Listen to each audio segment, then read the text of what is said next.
Assalamualaikum warahmatullahi wabarakatuh. Innal hamdalillah nahmaduhu wa nasta'inuhu wa nastaghfiruh wa na'udzu billahi min shururi anfusina sayyiati a'malina may yahdihillahu fala mudilla lahu wa may yudlil fala hadiya lahu. Asyhadu an la ilaha illallah wahdahu la syarika lahu wa asyhadu anna Muhammadan 'abduhu wa rasuluhu la nabiyya ba'dahu. Qala Allah Ta'ala fi kitabil karim a'udzu samii'il 'aliim minasyaitonir rajiim ya ayyuhalladzina amanu taqullaha haqqa tuqatih wa la tamutunna illa wa antum muslimun ya ayyuhan nasu taqu rabbakumul ladzi khalaqakum min nafsin wahidah wa khalaqa minha zawjaha wa bassa minhuma rijalan katsiran wa nisaa wattaqullaha alladzi tasaaluna bihi wal arham innallaha kana 'alaikum raqiba. Ya ayyuhalladzina amanu taqullaha wa qulu qawlan sadida yuslih lakum a'malakum wa yaghfir lakum dhunubakum wa may yuti'illaha wa rasulahu faqad faza fawzan 'azima amma ba'du fa inna asdaqal hadisi kitabullah wa khairal hadi hadi Muhammad sallallahu alaihi wasallam wa syarrul umuri muhdatsatuha wa kullu muhdatsatin bid'ah wa kullu bid'atin dhalalah wa dhalalatin finnar. Akhwana fid din azanallahu wa iyyakum. Alhamdulillah dengan izin Allah Subhanahu wa taala kita bisa bermajlis di satu rumah dari rumah Allah Subhanahu wa taala yang mana Rasulullah sallallahu alaihi wasallam menyebutkan tentang majelis ilmu sebagai taman-taman surga yang Allah sediakan di buminya. Sebagaimana hal itu dinyatakan oleh Al-Imam At-Tirmidzi di mana Rasulullah bersabda, "Idza marartum bi riyadil jannah farta'u." Jika kalian melewati taman-taman surga, maka berhentilah kalian. Qalu, para sahabat bertanya, "Wa ma riyadul jannah ya Rasulullah?" Apa taman surga itu ya Rasulullah? Qal, maka Rasul menjawab, "Hilaqat dzikr." Yaitu halaqah-halaqah dzikir. Maksudnya adalah majelis-majelis ilmu. Fa inna lillahi sayyaratin minal malaika yatlubuna hilaqat dzikr. Fa idza wajaduha haffau bihi. Karena sesungguhnya Allah Subhanahu wa taala memiliki para malaikat yang senantiasa berjalan berkeliling mencari majelis-majelis ilmu. Dan bila mereka telah mendapatinya, maka para malaikat itu pun akan segera menaungi majelis tersebut.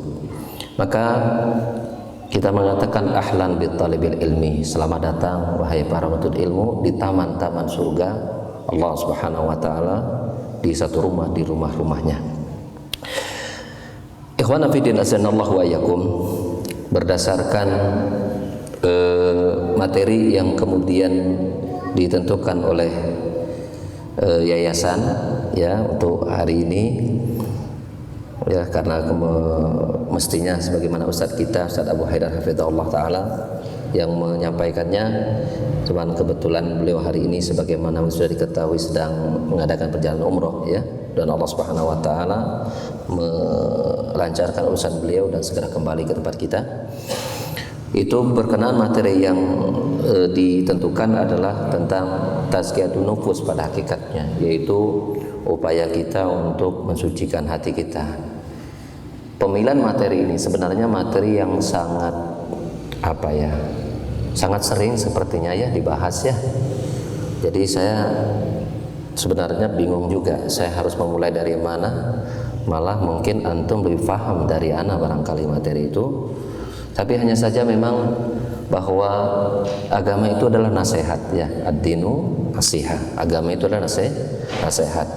Seringkali ada beberapa perkara yang kita ketahui sudah lama misalnya tidak dibahas, barangkali lupa gitu kan. Maka adanya majelis ini semacam media mudzakarah gitu ya, media kita untuk mengingat-ingat kembali lah barangkali apa yang pernah kita pelajari di waktu yang lalu. Apatah lagi kita mengetahui ilmu agama itu tidak ada diberikan judul namanya ilmu basi gitu ya. Wah, sudah dibahas nih minggu yang lalu, sekarang basi. Nggak ada. Buktinya kita tidak pernah menyatakan surah Al-Fatihah basi, sudah dibaca subuh tadi gitu kan. Pernah kita berkata seperti itu? Enggak.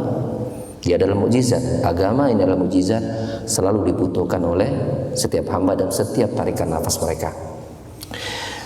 Nah, bertitik pada materi tersebut, maka ada sebuah kitab di hadapan saya ya, yang berjudul Qawaid Qur'aniyah Khamsina Qaidatan Qur'aniyatan fin Nafsi wal Hayah, yaitu kaidah-kaidah Al-Quran, berisi 50 kaidah yang terdapat Al-Quran yang menjelaskan tentang jiwa dan kehidupan kita, yang ditulis oleh Dr. Umar bin Abdullah Al-Muqbil, Ustadz Musyarik, yaitu dekan di kuliah syariah di Rusa Islamiyah Jamiatul Qasim ya, Saudi Arabia. Ini menulis kitab ini, dan salah satu kaidah dari 50 kaidah yang beliau sebutkan yaitu kaidah yang terdapat di dalam surat Fatir ayat yang ke-18 berkenaan dengan materi tazkiyatun nufus, bahwa salah satu di antara 50 kaidah yang beliau kumpulkan ya, itu adalah kaidah bagaimana Al-Quran menjelaskan tentang tazkiyatun nufus. Dan saya berniat ini kitab ke depan itu, kebetulan beberapa majelis kita ada di tempat yang lain, ini akan coba kita kaji di tempat-tempat yang lain insyaallah. Karena ternyata setelah kita baca 50 kaidah ini, walaupun belum tuntas, tapi ternyata luar biasa. Ini termasuk salah satu alat untuk membantu kita mendekatkan kita kepada Al-Quran. Dan tidaklah suatu kaum mereka memuliakan, menghormati, mengagungkan Al-Quran kecuali Allah akan mengagungkan kedudukan mereka. Sebagaimana Rasulullah SAW dalam hadis Muslim, ya, rafa'allahu ya qauman bihadal kitab wa wada akharin. Bahwa Allah Subhanahu wa taala meninggikan derajat beberapa kaum dengan Al-Qur'an ini dan merendahkan mereka dengan ketika mereka merendahkan Al-Qur'an. Maka sudah sepantasnya kita untuk kemudian bergelut gitu ya, dekat, berinteraksi secara mesra begitu ya dengan Al-Qur'an. Dan salah satu ya yang dihasilkan dari tulisan-tulisan mereka yang tentu paham tentang Al-Quran adalah beberapa kaidah-kaidah yang kemudian dikumpulkan, dan itu bisa kita ambil faidahnya. Dan salah satunya adalah ya kaidah yang terdapat dalam Al-Quran surat Fatir ayat 18, wa man tazakka fa innama yatazakka li nafsihi. Dan barang siapa yang mensucikan diri, maka sesungguhnya dia telah mensucikan dirinya. Berkata Syekh, hadhihi qaidatun qur'aniyatun 'azimatul qadar li'azimi athariha fi hayatil 'abdi wa quwwati silatiha bitilkal mudghah allati bainan nabi sallallahu alaihi wasallam anna salahaha salahun li baqiyatil jasad wa fasaduha fasadun lahu. Ini adalah kaidah Quran yang sangat agung kedudukannya. Ya, betapa tingginya pengaruhnya dalam kehidupan seorang hamba, dan betapa kuatnya hubungan ayat ini dengan kemudian apa-apa yang disabdakan Nabi sallallahu alaihi wasallam, bahwa sesungguhnya bila hati seseorang itu baik, maka akan baiklah seluruh jasadnya. Sebaliknya bila ya hati seseorang itu rusak, maka akan rusaklah seluruh anggota badannya. Sebagaimana beliau bersabda, ala wa inna fil jasadi mudghah idza fasadat fasada sairu amalihi idza salahat salaha sairu amalihi wa idza fasadat fasada sairu amalihi. Jadi ingatlah bahwa di dalam tubuh itu ada segumpal daging. Ada segumpal daging. Bila segumpal daging itu baik, ya, idza salahat salaha sairu jasadihi au badanihi. Jika daging itu baik, maka baiklah keadaan jasadnya. Jika daging itu rusak, maka rusaklah keadaan tubuhnya. Apa segumpal daging itu? Wahia al-qalbu. Dia adalah hati dalam pengertian maknawi. Adapun secara bahasa, qalbu itu artinya jantung gitu ya. Secara anatomi tubuh, qalbu itu artinya jantung. Tapi dalam konteks secara makna yang mudah difahami dalam konteks keindonesiaan kita, maka qalbu diartikan hati. Jadi bila hati itu baik, maka baiklah badannya. Bila kemudian hati itu rusak, maka rusaklah badannya. Nukilan kitab yang lain barangkali saya coba ketengahkan juga adalah Al-Imam Rajab Hambali rahimahullah ta'ala dalam kitabnya Jamilul Muhikam, bahwa ini hadis merupakan hadis penutup dari awal-awal dari sahabat Nu'man bin Bashir radhiyallahu anhuma, ya, sami'tu Rasulullah sallallahu alaihi wasallam yaqul innal halala bayyinun wa innal harama bayyinun wa bainahuma umurun mushtabihatun la ya'lamuna katsirun nas. Kata Nu'man bin Bashir, ya, radhiyallahu anhuma, aku mendengar Rasulullah sallallahu alaihi wasallam bersabda, sesungguhnya halal itu jelas, haram itu jelas, dan di antara keduanya ada perkara yang syubhat. Yang mana perkara yang syubhat ini banyak sekali tidak diketahui oleh manusia. Artinya ada manusia yang mengetahui kedudukan syubhat itu, bahwa ini diputuskan menjadi halal dan diputuskan menjadi haram. Siapa mereka? Itu ar-rasikhuna fil ilmi, itu orang yang daqiq, orang yang mendalam dalam kajian ilmunya. Siapa mereka? Itu para ulama. Bagi para ulama hampir tidak ada hukum syubhat bagi mereka. Tapi selain mereka, dan jumlahnya mayoritas, itu banyak, menunjukkan bahwa ulama itu qalilun nas, menunjukkan ulama itu jumlahnya sedikit, yang awam banyak. Makanya juga kita lihat bahwa wa qalil ibadiyah asyakur, sedikit hambaku yang bersyukur. Nah, di situ Al-Imam Rajab Hambali ketika hadis itu ditutup dengan ala wa inna fil jasadi mudghah idza salahat salah sairu salahal jasadu kullu wa idza fasal jasadu kullu ala wal qalbu, maka segumpal daging itu penentu baiknya badan. Maka kata beliau bahwa hati yang baik, hati yang sehat adalah hati yang bisa menentukan kedudukan yang halal adalah halal, yang haram adalah haram, dan bisa menjelaskan kedudukan syubhat suatu perkara. Yang dia mengetahui, yang bila kemudian perkara itu syubhat yang tidak mungkin untuk ditentukan hukumnya, maka sikap hati yang sehat adalah apa? At-tawarru'. Itu apa? Menjaga diri untuk apa? Mengambil perkara yang syubhat tadi.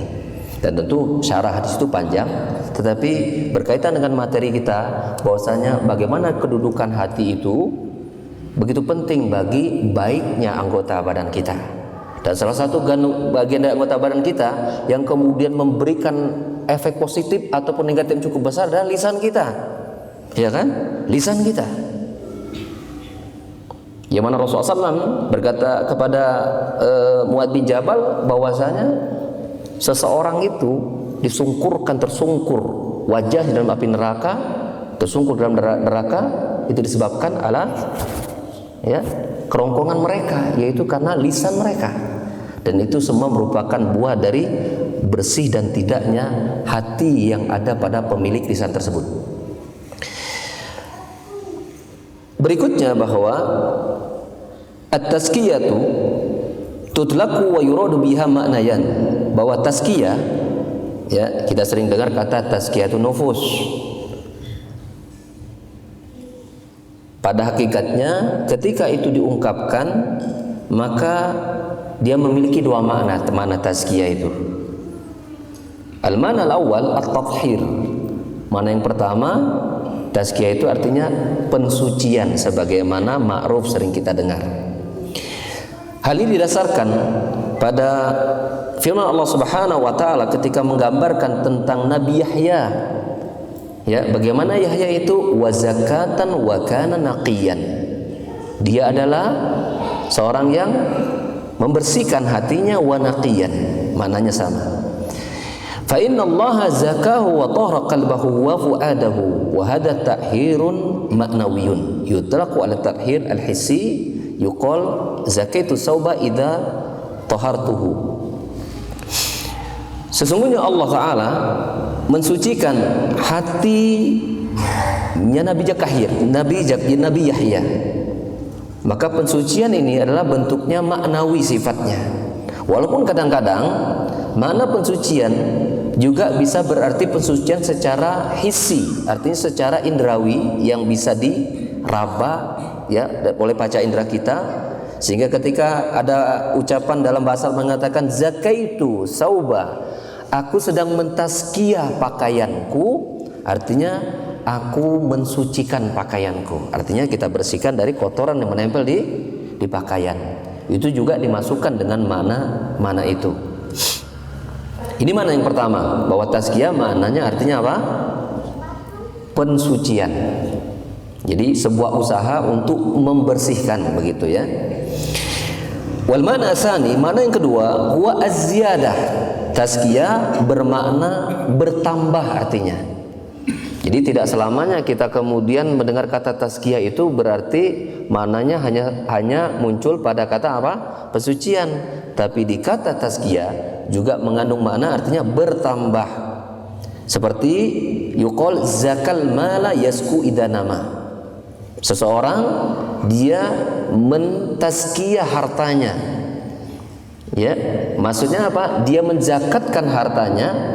Tazkiyah, zakat dari tazkiyah artinya zakat itu maknanya dia mengembangkan hartanya. Sehingga secara bahasa seseorang yang berzakat artinya dia sedang mengembangkan hartanya. Dan betul Nabi sallallahu alaihi wasallam dalam sebuah hadis bersabda, "Ma naqasat sadaqatun min malin," bahwa harta yang disedekahkan itu tidak akan berkurang. Harta yang disedekahkan tidak akan berkurang. Ya, sehingga makna zakat, tazkiyah juga bermakna bertambah. Dan wakila manayaini lughawain maksudani fi syar'i. Dan ternyata dua makna ini kedua-duanya itu diinginkan dan dimunculkan dalam agama kita. Dan sesungguhnya tazkiyatun nufus itu mencakup kedua hal ini. Yaitu apa? Tathhiruha wa takhliyatuha minal adran wal aqsa' al-hissiyah wal manawiyah wa tanmiyatuha wa tahliyatuha bil awsaf al-hamidah wal fadilah. Maka berbicara tentang mensucikan hati, mensucikan jiwa, berarti kita mensucikan jiwa kita, diri kita dari kotoran-kotoran baik yang berkaitan dengan anggota badan kita ataupun berkaitan dengan pembersihan hati kita secara maknawi.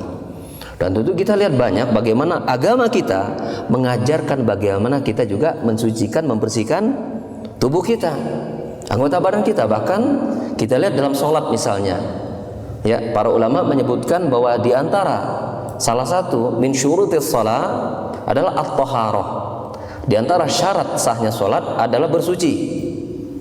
At-taharatu fi salasah, yaitu bersucinya pada tiga keadaan atau tiga hal, yaitu at-taharah, ya, as-saub, wasani wal abadan, wasalis al-buq'ah. Suci yang merupakan syarat sahnya salat, suci pakaian, tidak boleh ada najis. Suci badan, tidak ada boleh nempel najis, termasuk juga hadas. Ya. Dan buq'ah, tempat kita salat. Dan kita lihat bagaimana perhatian Islam terhadap keindahan pakaian. Ketika Rasulullah SAW dalam hadis Muslim juga bersabda, la yadkhul jannata man kana fi qalbihi misqal dzarratin min kibrin. Tidak akan masuk surga seseorang yang di dalam hatinya ada kesombongan walaupun sebesar biji sawi. Ya, maka faqala rajul, ada seseorang bertanya kepada Rasulullah, "Ya Rasulullah, idza kana rajul yuhibbu ay yakuna sawbu hasanan wa nal hasanatan?" Ya Rasulullah, ada seseorang yang menginginkan pakaiannya itu indah, bagus, sendalnya bagus, sepatunya indah, bagus. Itu sombong bukan? Apa kata Rasulullah SAW? Innallaha jamil wa yuhibbu al-jamal. Allah itu indah dan menyukai keindahan. Jadi orang kalau belajar sunnah itu, ya, harus belajar sunnah itu harus cinta kepada yang bersih, wangi, kaset gitunya. Itu Inggris mah. Nah, kaset mah kudu tuh. Ada orang kan lagi itu kudu kaset. Jadi ulah kucel, lain senang sunnah teh. Kudu kaset, kudu sengit duren gitu. Pokoknya kudu enak aja, ya. Good smell, good looking gitu kan. Harum tercium, indah dan pandangan mata. Itu muslim. Allah indah dan menyukai keindahan. Kapan saatnya ketika kita memakai minyak wangi berpahala? Kapan saatnya ketika kita memakai pakaian menjadi berpahala? Ketika kita niatkan bahwa Allah menyukai yang seperti ini. Mantap. Beda kalau misalnya saya pilih pakaian ini, oh, aing teh atuh saha heula aing teh. Beda itu. Belum tentu berpahala, tapi bisa jadi berdosa karena ria. Tapi ketika dia memilih pakaian yang bagus dengan niat bahwa Allah menyukai keindahan, maka saat itu pula Allah catat diri mendapatkan pahala. Bayangkan Bapak Ibu sekalian, ikhwan fiddin azinallahu wa iyyakum, memperhatikan kesucian pakaian. Di sana ada pintu-pintu pahala yang Allah sediakan. Jangan-jangan telah banyak pahala yang kita lewatkan dari berpakaian yang kita lakukan tiap hari. Betul kan? Bisa jadi kita tidak banyak yang kita lewatkan. Kenapa? Tidak ada niatnya kita untuk menjadikan Allah itu menyukai keindahan. Maka hadirkan itu dalam kehidupan kita. Berpakaian yang bagus karena Allah menyukainya, bukan karena akhwat menyukainya. Musibah itu, ya, musibah hati. Dan itu termasuk pengotoran hati yang harus dibasmi bahkan. 1000 jangan teh.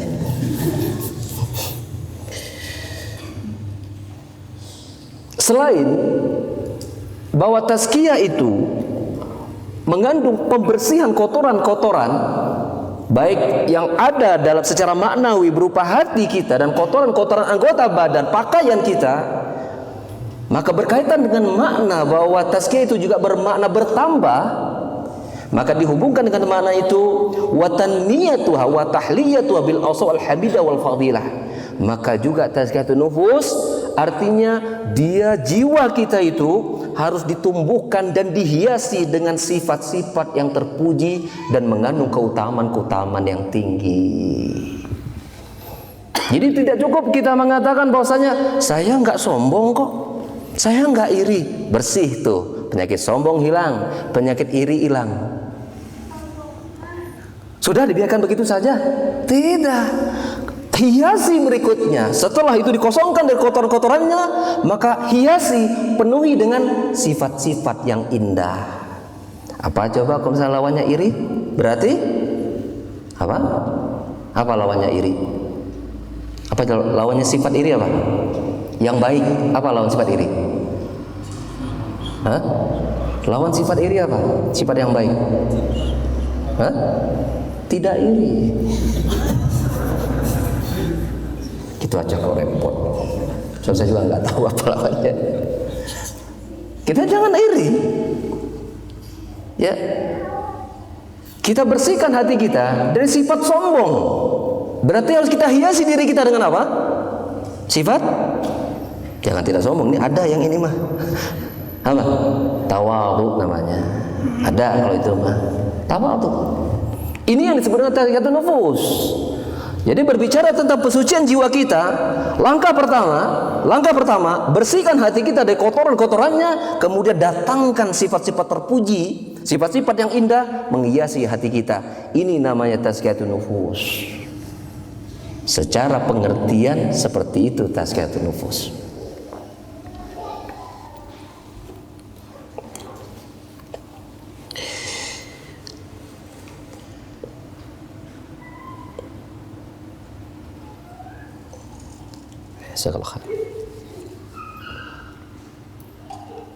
Dan pengertian yang lebih jauh, wal maqsudu bit takhliyati at-tathhirul qalbi min adranidz dzunub wal ma'asi. Wal maqsudu bit tahliyati tahliyatun nafsi bi makrimil akhlaq wa tibi syama'il. Wa huma amaliyatani tasirani jamban ila jambin. Maka yang dimaksud dengan kita membuang, maksudnya kita mensucikan hati kita dengan membuang kotoran-kotoran hati kita berupa apa? Berupa dosa-dosa dan maksiat. Dosa-dosa maksiat. Dan yang dimaksud dengan kita menghiasi jiwa kita, artinya kita hiasi jiwa kita itu dengan apa? Dengan akhlak-akhlak yang terpuji, dengan perangai yang baik. Ya, dengan perangai yang baik. Dan ini merupakan dua amalan yang satu sama lain itu saling mendukung.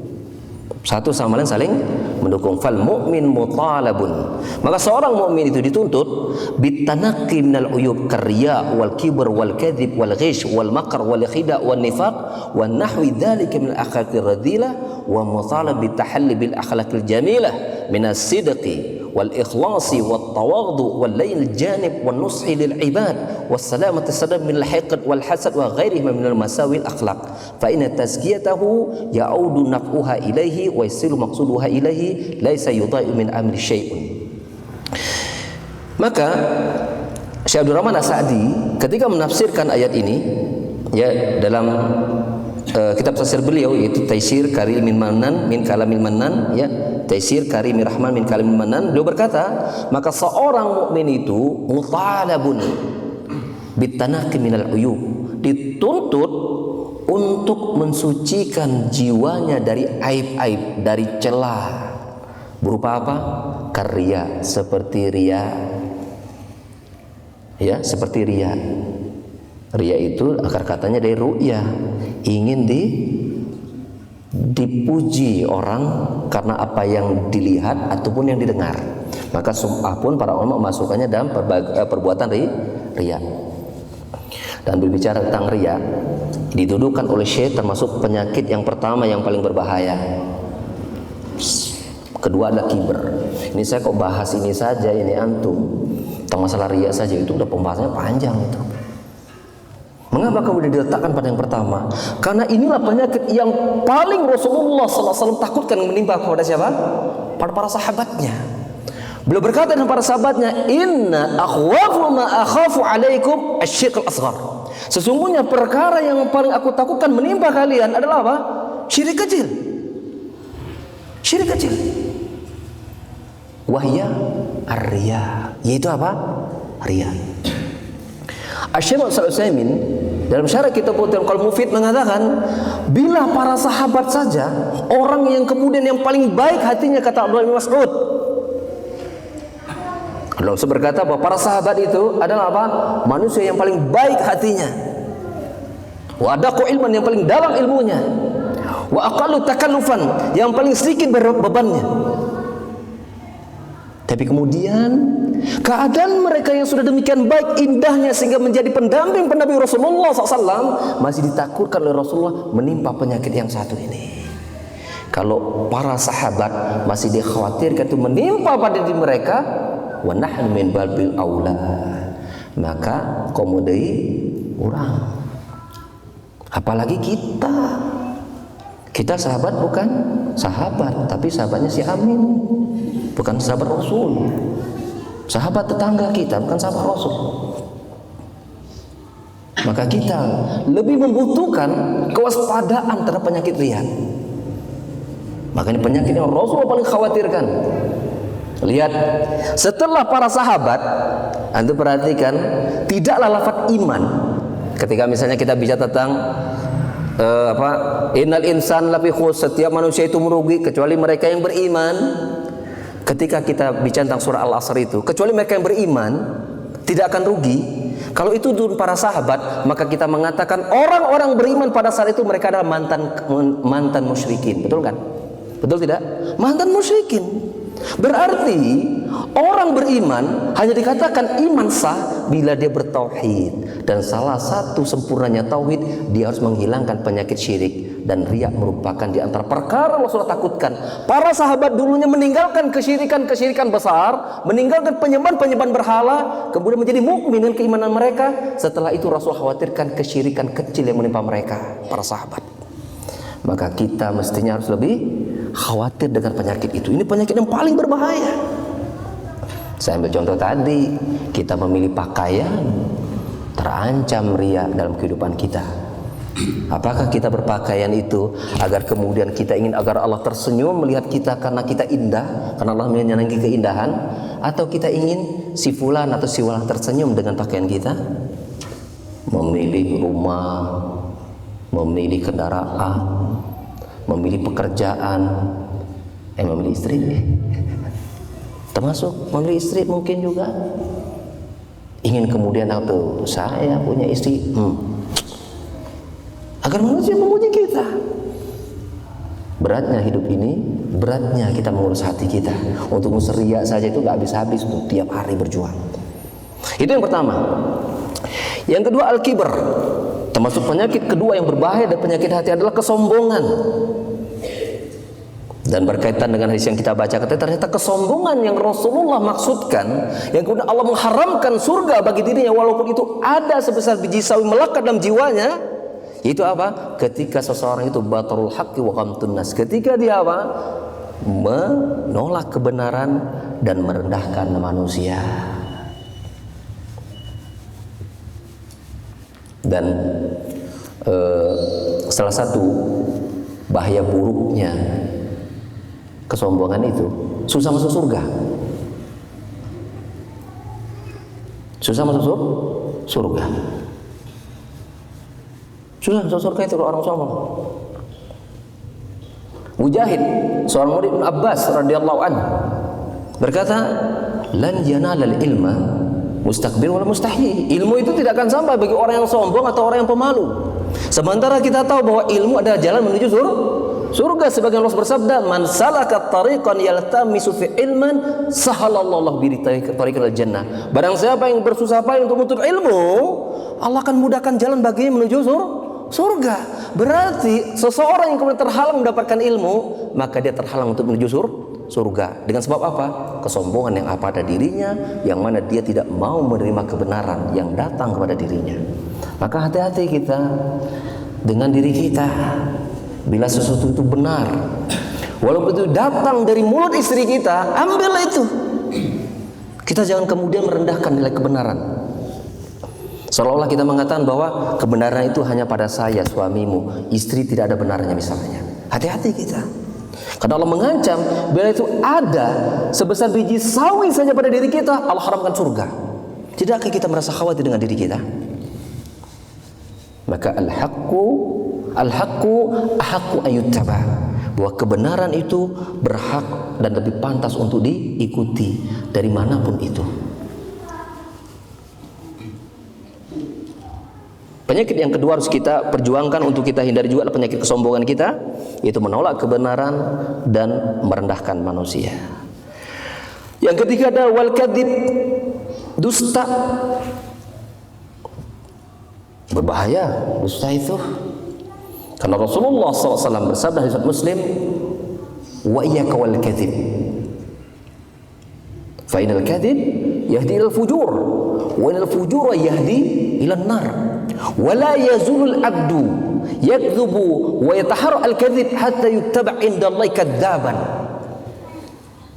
Hati-hati kalian dengan berdusta, karena kedustaan itu akan mengundang kepada keburukan-keburukan yang lain, dan keburukan-keburukan itu akan berujung kepada neraka. Dan ada seorang hamba yang dia berdusta dan terus melestarikan kedustaannya, akhirnya dicap oleh Allah Subhanahu wa taala kadzaban, seorang pendusta besar ini orang. Maka dusta merupakan apa? Pintu pertama yang akan membukakan pintu-pintu keburukan yang lain. Ini penyakit yang berbahaya. Sehingga untuk yang satu ini, dalam keadaan berbohong pun diharamkan, dalam keadaan bergurau pun diharamkan.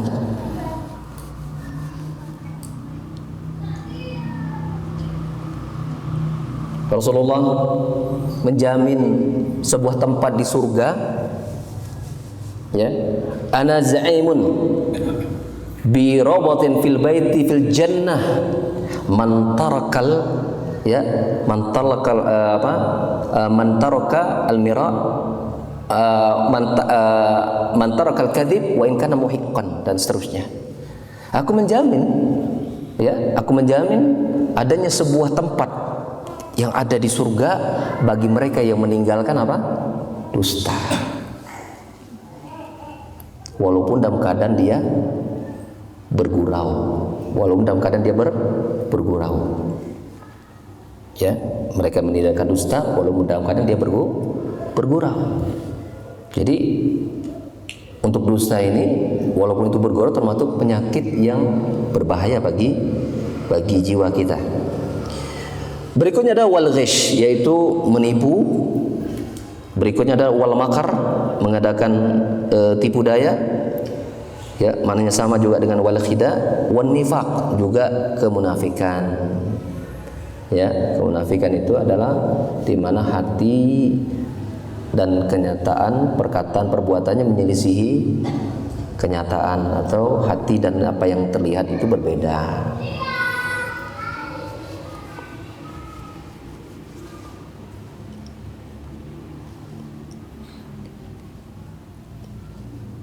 Ibnu Abi Mulaikah pernah berkata, adraktu salasina, ya, adraktu salasina minas sahabah kulluhum yakhafun an-nifaq. Aku temui 30 orang sahabat Nabi sallallahu alaihi wasallam, semuanya mereka takut dengan penyakit nifaq. Wala ahada yaqul anna imanahum ka imana Jibril wa Mikail.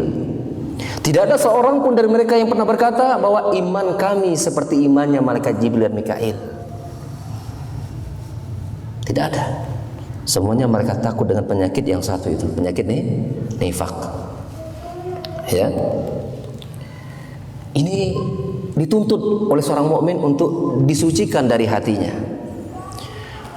Ya, dan penyakit-penyakit yang lain berupa akhlak-akhlak yang tercela, dan sebaliknya wa mutalabun bitahalli bil akhlaqil jamilah, dan sebaliknya seorang mukmin itu dituntut untuk menghiasi dirinya dengan akhlak-akhlak yang terpuji. Min as-sidqi, berupa apa? Kejujuran. Ya, Syekh Abdurrahman As-Sa'di memasukkan jujur pada contoh yang pertama. Karena demikianlah kata Rasulullah SAW, ya, wa alaika bisidqi, wajib bagi kalian untuk jujur. Fa inna sidqa yahdi ilal birri wa innal birra yahdi ilal jannah. Karena kejujuran itu akan mendatangkan, akan membuka pintu-pintu kebaikan, dan kebaikan-kebaikan itu akan berujung kepada surga. Dan perintah Allah untuk jujur banyak. Wa kunu ma'as shadiqin, hendaklah kalian bersama orang yang jujur. Jadi kejujuran itu ternyata merupakan apa? Merupakan pintu kita mendapatkan atau meraih banyak kebaikan-kebaikan. Maka belajarlah kita untuk jujur dan dekatlah kepada orang yang jujur. Wala yazulul abdu yasduqu wa yatahari as-sidqa hatta yuktaba indallahi siddiqan. Dan ada seorang hamba, dia terus menerus jujur dan memperjuangkan kejujurannya sampai akhirnya dicatat oleh Allah Subhanahu wa taala sebagai orang-orang yang jujur. Bila Allah telah menetapkan kita menjadi orang jujur, maka sesungguhnya surga sudah menanti di hadapan kita. Hiasi diri kita dengan kejujuran.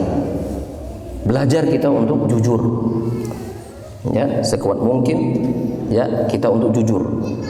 Kapanpun, dimanapun, dalam keadaan apapun, sebagai apapun, berusaha kita untuk jujur. Wal ikhlas, hiasan hati yang berikutnya adalah keikhlasan kita, dan ini merupakan obat dari riya.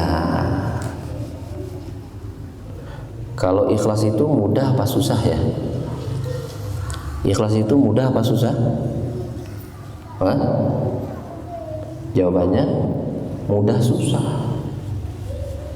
mudah untuk diucapkan, susah untuk dilaksanakan. Kesimpulannya susah ikhlas itu.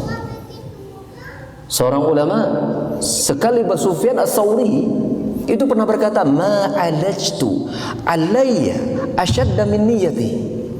Tidak ada satu perkara yang paling berat untuk kesembuhkan bagi diriku kecuali apa?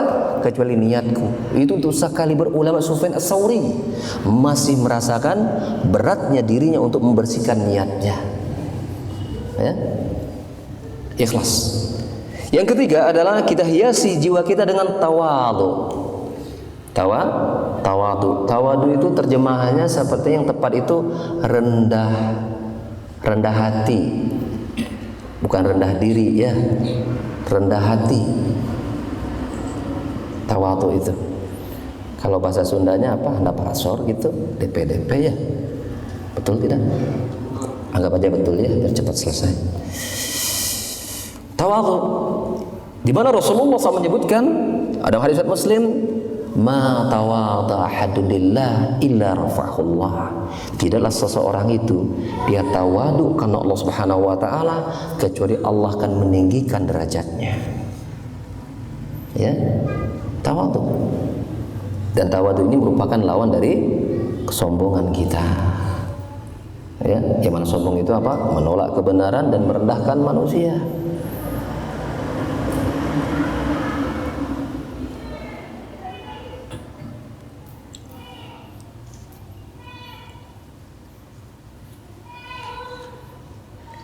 Walayyinul janib, ya, layyinul janib. Layyinul janib itu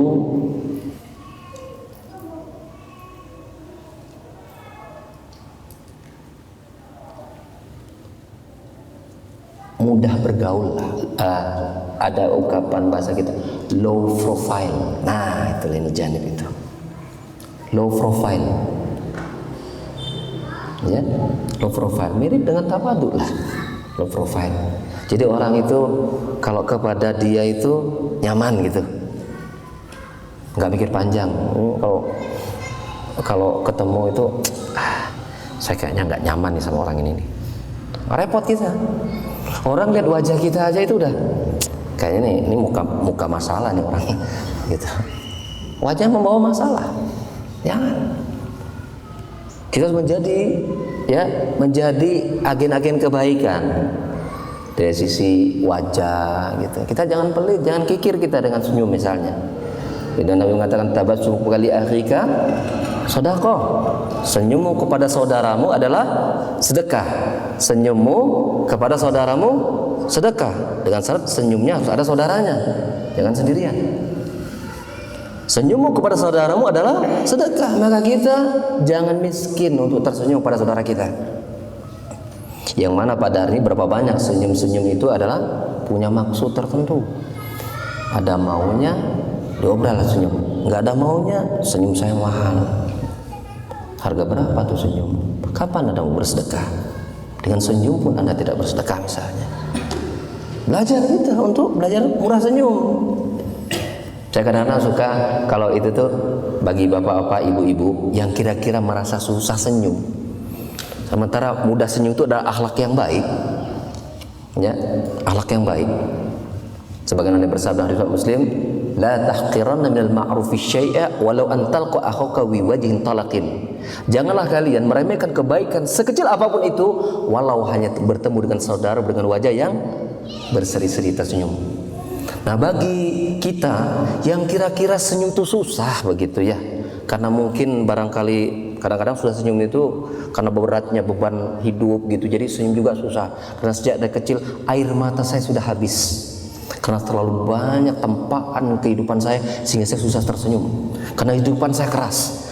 Maka ingat oleh kita bahwa akhlak itu ada dua, ada pembawaan dari lahir namanya ghoriziyah, ada namanya akhlak yang bisa diusahakan muktasabah.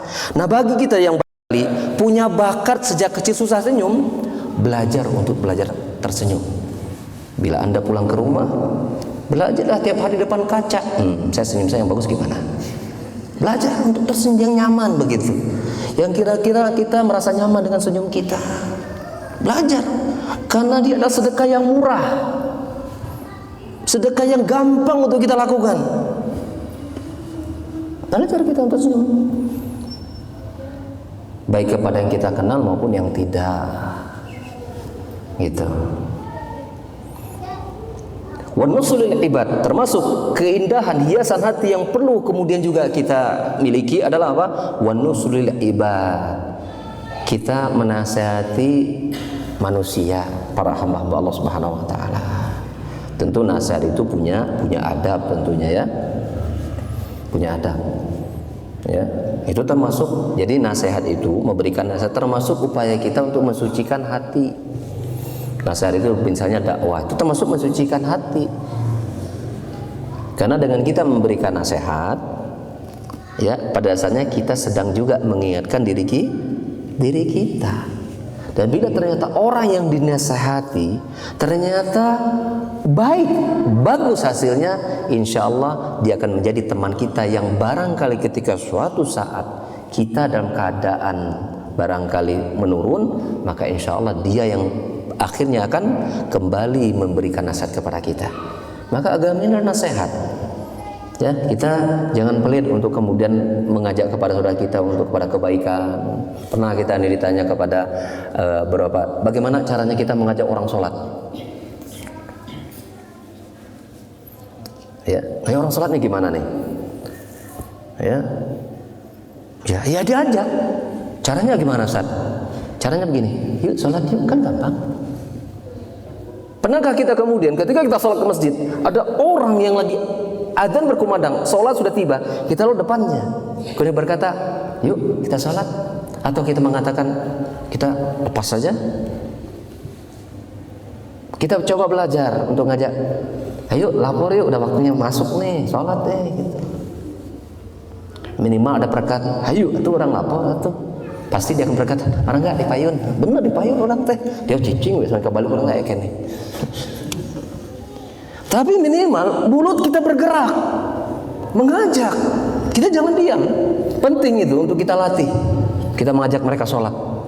Karena ini bagian dari apa? Dari kita mensucikan hati kita. Ya, amar ma'ruf nahi munkar itu mensucikan hati, membersihkan hati. Ya, kita sebab kadang-kadang ada sebagian kita yang mulai mengenal sunnah itu dan praktik di masyarakatnya itu kurang sedap didengar dan tidak elok dipandang oleh mata. Sampai-sampai ada gelar buat dia, itu nama si jenggot. Nah, judulnya udah beda. Itu nama si jenggot, kayaknya mau masuk surganya sendirian aja. Ketemu gak pernah salam, gak pernah ngobrol, gak pernah kalas. Maka sesungguhnya bisa jadi yang sedang kotor hatinya itu bukan mereka, tapi kita jangan-jangan sedang kotor. Tapi kita nggak sadar. Kita merasa insya Allah gua surga, ada sholat rajin, nggak pernah tinggal masjid terus. Ternyata tanpa kita sadari ada kotoran-kotoran yang menyelip di batin kita karena sikap kaku, beku yang ada pada diri kita. Ya, sehingga Syekh Abdul Rahman Sa'di memasukkan wa an-nusul lil ibad, memberikan nasihat kepada saudara-saudara kita itu termasuk upaya membersihkan hati, tazkiyatun nufus. Amar ma'ruf nahi munkar bagian dari tazkiyatun nufus. Ya, jadi tidak terbatas kemudian kita bilang tentang sifat baik sifat buruk, tetapi juga amar ma'ruf bagian dari amalan perbuatan itu merupakan rangkaian dari tazkiyatun nufus. Dan setiap apapun perbuatan tadi manfaatnya akan kembali kepada pemiliknya, mesti memanfaatkan kembali pada pemiliknya. Antum bisa bayangkan panen pahala, panen kebaikan, panen kebahagiaan, panen kenikmatan bila akhlak yang baik merupakan bagian dari warna kesucian hati kita, kita dapatkan di hadapan kita sebelum kematian itu menjemput kita. Tetangga mengecap kita seorang yang akhlaknya bagus. Si bapak anu bukan saja kemudian langkahnya panjang untuk menuju masjid, tapi langkah juga panjang untuk memperhatikan tetangga-tetangganya, saudara-saudaranya, terus. Ya, ini kita belum masuk kepada perkataan Syekhul Islam Taimiyah yang mana beliau mengatakan sesungguhnya akhlak yang baik itu yang beliau kemudian nukilkan dalam Fatwa jilid yang ke-7 halaman 582, ya, kata beliau, jumlatan min sifatil suluki wal akhlaqiyah li ahli sunnah, bahwa Syekhul Islam Taimiyah ya menjelaskan secara global tentang sifat-sifat ya perangai akhlak Ahlussunnah itu, wa min dzalika, ya perangai atau akhlak Ahlussunnah itu, wa min dzalika ini dimasukkan dalam kitab akidah loh ya. Ya, dimasukkan dalam kitab akidah juga, termasuk dalam akidah Al-Wasithiyah. Yaitu sifat Ahlussunnah itu mereka adalah apa? Ya'muruna bis sabri indal bala wa syukri indal rakha wa yad'una ila makarimil akhlaqi wa masil a'mali wa ya'taqiduna makna qauli ta'ala ma qauli subhanahu wa ta'ala sallallahu alaihi wasallam akmalul mu'minina iman ahsanum khuluqa. Bahwa di antara akhlak Ahlussunnah itu mereka apa? Memerintahkan kepada kesabaran tatkala musibah menimpa, memerintahkan kepada bersyukur tatkala kenikmatan ada, dan menyeru kepada akhlak yang mulia dan amalan-amalan kebaikan. Dan mereka meyakini tentang sabda Nabi sallallahu alaihi wasallam, akmalul mu'mina imana ahsanuhum khuluqa. Bahwa apa? Sempurnanya iman seseorang berkaitan dengan hatinya ya adalah mereka yang paling bagus akhlaknya. Jadi sesungguhnya akhlak itu merupakan proyeksi ma fis sudur. Dia merupakan gambaran apa yang tersimpan dalam hati seseorang. Maka bila Anda ingin tahu bagaimana hati seseorang, lihat akhlaknya. Maka akhlak itu menggambarkan apa yang tersimpan dalam dada-dada mereka. Mesti itu.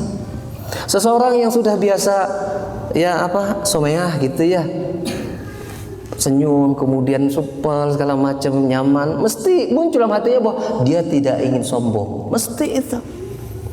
Karena dia tahu bahwa sombong itu menyakitkan. Ya, menyakitkan. Kesombongan itu merugikan. Akan dijauhi oleh manusia, tidak akan ditemani, tidak banyak yang dekat, kesepian, buat dek sombongan.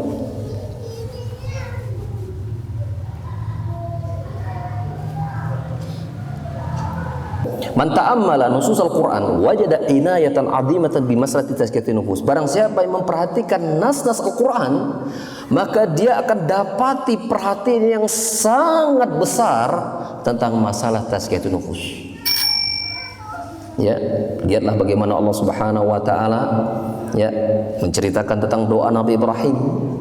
Rabbana wa ba'ats fihim, setelah menyempurnakan apa? Pembangunan Ka'bah, Nabi Ibrahim dan anaknya Ismail berdoa kepada Allah, Rabbana wa ba'ats fihim rasulan minhum yatlu 'alaihim ayatika wa yu'allimul kitaba wal hikmata wa yuzakkihim innaka antal azizul hakim. Ya Rabb kami, ya Rabb kami, utuslah di antara mereka, itu penduduk Mekah, seorang rasul dari mereka yang membacakan kepada mereka ayat-ayatmu, mengajarkan kepada mereka kitabmu dan hikmah, serta mensucikan mereka. Sesungguhnya engkau maha perkasa lagi maha bijaksana. Demikian juga Allah sifati diutusnya Rasulullah SAW sebagai sebuah barokah, sebagai sebuah minnah, sebagai sebuah sebuah karunia yang besar yang Allah berikan kepada kita sebagai umatnya, di mana Allah Ta'ala berfirman dalam Imran dan 164, laqad manallahu 'alal mu'minin, sungguh Allah Subhanahu wa taala telah memberikan karunia yang sangat besar kepada orang-orang beriman, id ba'atsa fihim rasulan min anfusihim, ketika Allah mengutus kepada mereka seorang rasul dari kalangan diri mereka sendiri. Apa yang dilakukan oleh rasul tersebut? Yatslu alaihim ayatihi, yang membacakan kepada mereka ayat-ayat Allah, wa yuzakkihim, yang mensucikan hati-hati mereka, wa yu'allimuhul kitab wal hikmah, dan mengajarkan kepada mereka Al-Quran dan hadis, kitab dan sunnah. Wa in kanu min qablu la fi dhalalin mubin, di mana sebelumnya mereka itu ya berada dalam kesesatan yang nyata. Jadi ketika kita berbicara tentang sunnah, ketika kita berbicara tentang agama kita, ingat tazkiyatun nufus merupakan satu di antara rangkaian menu-menu dakwah yang utama dari dakwah para nabi dan rasul. Jadi salah bila kemudian ketika kita berbicara tentang sunnah, Bicara tentang ittiba kepada Rasul, kita kemudian tidak mempedulikan kebersihan hati kita. Kesalahan besar itu. Tidak memperhatikan penyakit-penyakitnya itu kesalahan besar. Dan itu menunjukkan apa? Menunjukkan dangkalnya tauhid kita. Seseorang ya yang bertauhid pasti memperhatikan upayanya untuk memperhatikan kebersihan hati, mesti. Jadi antum, kita kalau kita belajar kitab tauhid, belajar masalah akidah, kalau kemudian kita tidak memperhatikan kebersihan hati kita, maka sesungguhnya ilmu yang bertambah ya merupakan laknat karena tidak diiringi dengan amal. Ya. Maka seiring kita bertambah ilmu tentang tauhid, kita mengkaji, kita belajar, seiring bertambahnya umur kita, hati itu harus semakin baik. Lisan kita itu harus semakin apa? Semakin coba kita perhatikan adab-adab lisan kita, gitu kan. Dalam kita berbicara, dalam kita bersikap harus semakin meningkat. Jadi Ahlussunnah itu seiring ilmunya bertambah, perubahan itu signifikan dari waktu ke waktu. Terlihat. Masya Allah, itu pengajian sunnah itu luar biasa. Terkenal itu, jenggotnya panjang, wanitanya pakai cadar, jampolan akhlaknya, Masya Allah. Jangan sampai kemudian sudah digambarkan provokasi-provokasi buruk tentang gambar-gambaran begitu, ternyata kenyataannya juga goreng gitu. Pantesan ya goreng. Eta tuh gitu. Jangan. Kita harus kikis itu. Bagian dari tantangan kita untuk menampilkan sunnah sejati itu tidak seperti itu. Dia hadir memberikan kenyamanan, kesejukan, kedamaian, keindahan, bisa dinikmati baik oleh yang awam apalagi kepada yang sudah mengenal tentang agama. Kita ini kadang-kadang sesama Ahlussunnah saja itu garing teh naonnya. Jawab gitu, saling menjauh sampai-sampai Profesor Doktor orang tuanya Syekh Abdul Razak itu siapa? Muhsin Al-Abbad Al-Badan menulis buku berjudul apa? Rifqon Ahlussunnah ila Ahlussunnah, lemah lembutnya Ahlussunnah kepada Ahlussunnah. Mengapa? Kusaking dipandang bahwa berubah sama Ahlussunnah itu kadang tidak menampakkan kedamaian. Ya, bagaimana kalau ketemu tuh nyaman tuh? Aduh, Masya Allah, enak itu. Insya Allah harapan kita setelah kita belajar materi yang sangat singkat, sangat pendek, sejauh yang saya ketahui, mudah-mudahan ini memberikan ilmu yang bermanfaat, melahirkan amal yang nyata, keluar dari sini dan menjadi soleh-solehah, insya Allah ya, begitu. Amin Allahumma amin. Saya kira mungkin itu yang bisa kita sampaikan, dan saya kira saya tidak melakukan jawaban, artinya tidak menerima pertanyaan. Kalau ada nanti ditanyakan kepada Ustadz Abu Haidar atau Ustadz yang lain yang barangkali mengisi di majelis ini ya. Kita akhiri subhanallahumma hamdika asyhadu an la ilaha illa anta astaghfiruka wa atubu ilaik. Assalamualaikum warahmatullahi wabarakatuh.